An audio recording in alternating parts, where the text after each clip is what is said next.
भारत में अपने कॉन्सर्ट के दौरान मिली नगमा दिल दिल पाकिस्तान गाने पर मुश्तइल हुजूम के हमले से बाल बाल बच गए। पाकिस्तानी गुलकार अदाकार फरहान सईद का इंकशाफ। एक निजी चैनल पर गुफ्तगू करते हुए फरहान ने बताया कि वो अपने बैंड के साथ अमन की आशा के तहत भारत गए थे। दिल्ली में कॉन्सर्ट के दौरान उन्होंने अचानक दिल दिल पाकिस्तान गाया और उसके बाद जान जान हिंदुस्तान कहा, जिस पर हजारों लोग झूम उठे और कॉन्सर्ट सुपरहिट हो गया। ताहम 2 दिन बाद कलकत्ता में परफॉर्मेंस के दौरान अचानक ऑर्गेनाइजर ने गाना रोककर फौरी तौर पर गाड़ी में बैठने का कहा।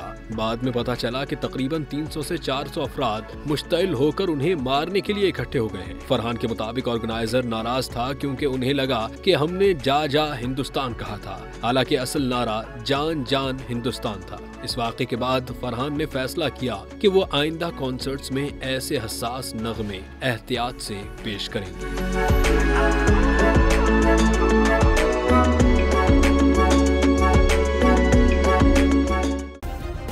सब्सक्राइब करें और बेल दबाएं ताकि कोई खबर रह न जाए।